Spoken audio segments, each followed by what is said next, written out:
both Julie and I had interviewed Justice Ginsburg for other projects, and about 3 years ago, when we noticed that her fame was growing as the notorious RBG, and she was a character on Saturday Night Live, we looked at each other and we said, hey, someone should do a documentary about Justice Ginsburg, and it should be us.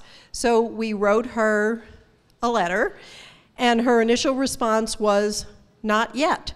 And we took that as actually an encouraging sign that maybe she would be interested, so we just kept at it, and we were persistent without being annoying, we hoped. Hopefully. And eventually she agreed to let us talk to her family and some of her former colleagues and clients, and to film her and some of her public speaking engagements.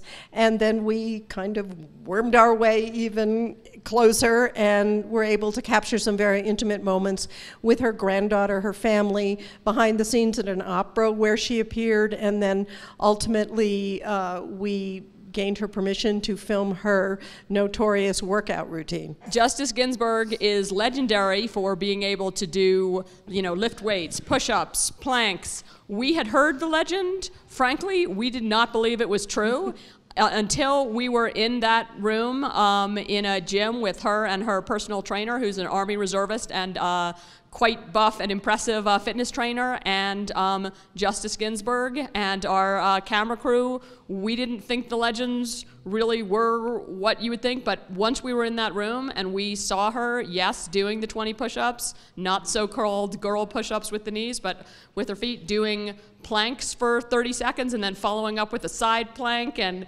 lifting weights and the medicine ball. Throwing the medicine ball. Like, once we saw it, we were like, yep, this is for real. Ruth Bader Ginsburg, as a law student, graduated at the top of her class. She was first at Harvard, then transferred to Columbia, where she graduated #1 in her class. She could not get a job in 1959, 1960, for the simple reason that she was a woman. She faced extraordinary discrimination, and yet her strategy, ultimately, a decade later, was to do something about this kind of discrimination that was just accepted. People didn't even think it was discrimination.